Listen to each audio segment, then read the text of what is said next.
Siya yung bagong ampon? Yeah, nak siya si Lara. Lara, si Chloe. Inampon din namin siya, 3 years na siya nandito.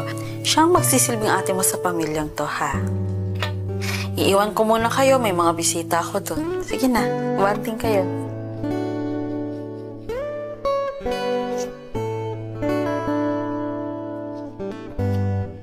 Chloe, anong ginagawa mo kay Lara? Mami, nagkakatuwaan lang po kami. Di ba? Ay, ako. Akala ko naman, inaasar mo siya. Mag-work na si Mami. Ingat ho.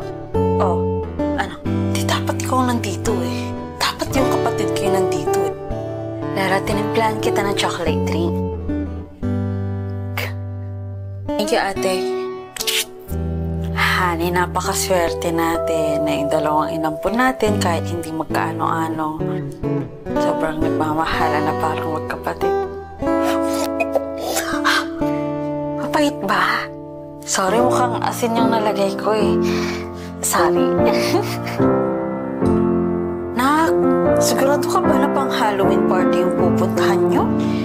Yes, Mom. Sigurado ako na ikaw ang best costume doon, Lara. Oh, tara!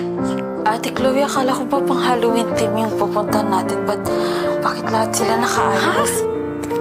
Halloween costume? Sino may sabi? Hi, girls! Let's go to party!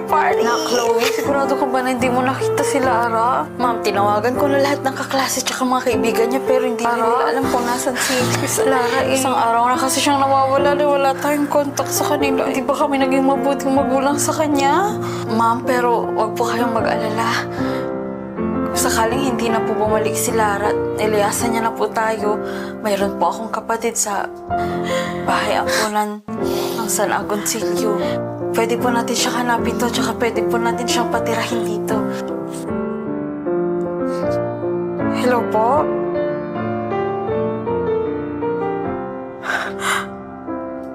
Condolence, Chloe, nabalitaan ko ang nangyari kay Lara. Di ba po sa bahay ang po ng San Agoncillo po kayo nagtatrabaho? Kaya po yung pinag-iwanan ng mama ko sa kapatid ko. Ako po si Jenny. Ako po yung ate ni Jaja. Yung iniwan po namin sa inyo ng 3 years old pa lang siya. Ikaw si Jenny? Yung kapatid ni Jaja? Oh, matagal ko na pong hinahanap yung kapatid ko. Asa na po siya? What a coincidence. Bakit ho? Nasaan po ba siya? Hindi mo ba namamukhaan si Lara? Kita na kayo ng kapatid mo. Si Lara at si Jaja ay iisa. Pinagtripan niya doon sa party? Binihisan mo siya ng ganon? Hinayaan mo siyang pagtripan ng mga kaibigan mo? Chloe, hindi ka ba nag-iisip? Kapatid mo yun. Dapat hindi mo hinahayaan na api-apihin siya ng kahit sino. Palagi na lang siya ang paborito niyo.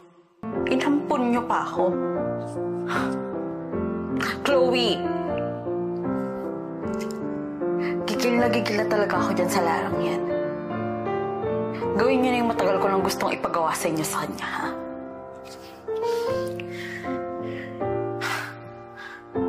Di dapat ikaw nandito eh.